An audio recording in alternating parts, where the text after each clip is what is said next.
Welcome to our channel. Today we how to authorize Pipedrive integration with Google Workspace step by step clearly. To begin, open your web browser and navigate to the Pipedrive website. Log into your Pipedrive account using your credentials.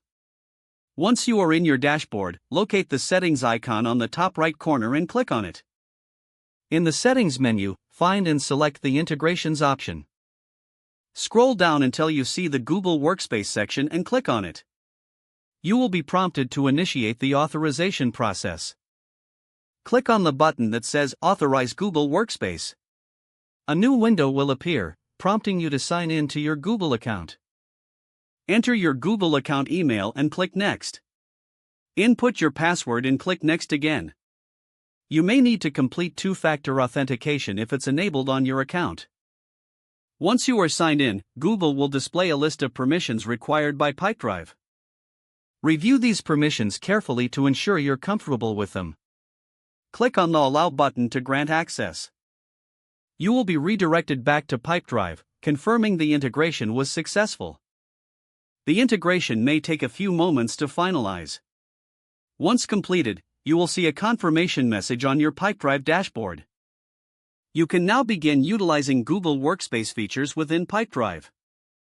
Explore options such as syncing contacts and calendar events to streamline your workflow. If the page does not load, refresh the browser or try again in a private or incognito window. Make sure you are using the correct email address, then retype it carefully to avoid small typos. If your password is not accepted, use the reset option and create a new strong password you can remember.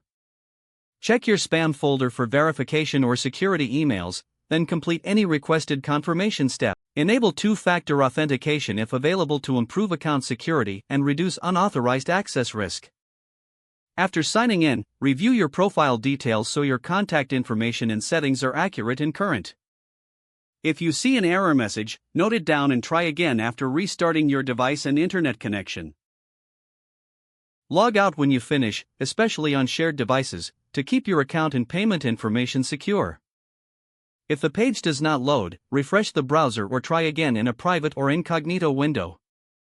Make sure you are using the correct email address, then retype it carefully to avoid small typos. If your password is not accepted, use the reset option and create a new strong password you can remember.